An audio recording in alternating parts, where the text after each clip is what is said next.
Now, a lot of times we're asked for something in a very dilute amount. And if you were to try to do that by mixing it up yourself, you would have a very hard time getting it as dilute as they want it to be. So we are going to talk about how you deal with that.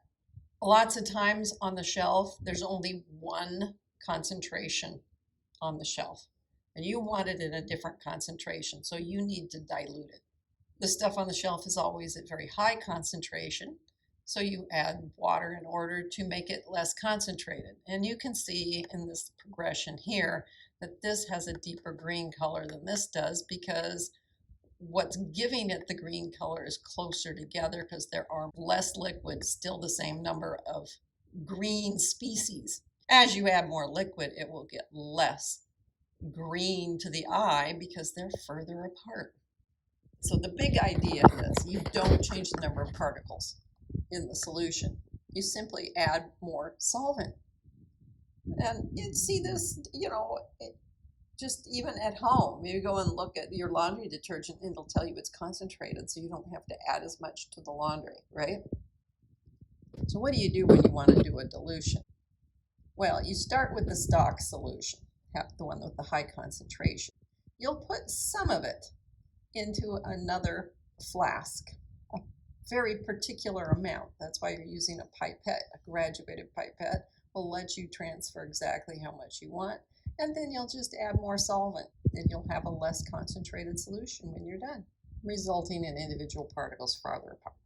So here is one where we've put 11 particles in there before the dilution. There's still 11 particles after the dilution, but it'll be less concentrated. So here's what we're going to do with that.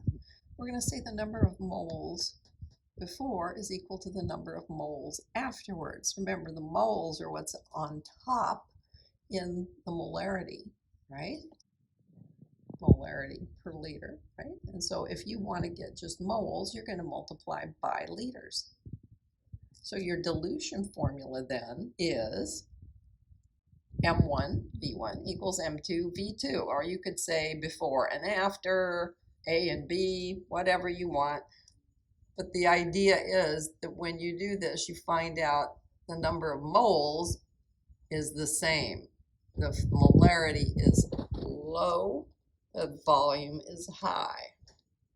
Oh, the molarity is high, the volume is low. Yeah, that's what's going on here. The molarity was high, the volume was low. The molarity was low, the volume was high. Okay, makes sense. So let's try using that formula out.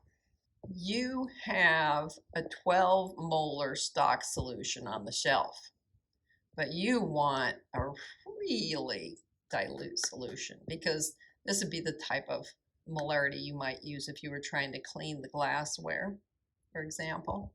So you have the 12 molar, you know what you want. So you know the before for the molarity, you know the after for the volume, and you know the after for the concentration. I've only got one thing missing then, because they told me the afters, both of them, and they told me the molarity for the before. And the question was, what's the initial volume?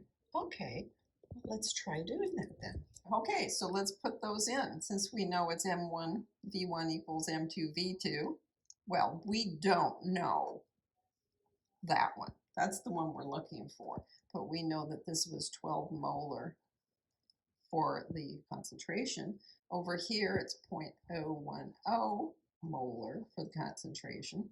And we want 5 liters of it. And this, remember, moles per liter. So the liters will cancel and I'll get a number of moles. There's my number of moles. And then I have a 12. I'm going to say V1 then is 0.050 moles divided by 12 molar.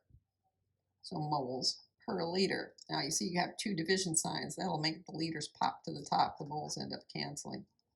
When you do this, you're going to end up with a very small number. When I did this, my calculator said this was a repeating decimal. The only unit left is liters. So if I was going to go and do this with whatever glassware I had, I would probably go and get a 50 milliliter graduated cylinder and then I would measure out this much using the 50 milliliter graduated cylinder. But maybe since they only have 2 sig figs, that means I'm going to be stuck measuring out 42 milliliters. So I won't drive myself completely crazy on my 50 milliliter beaker because the markings on it are not terribly close together. So 42 would be a lot easier to deal with.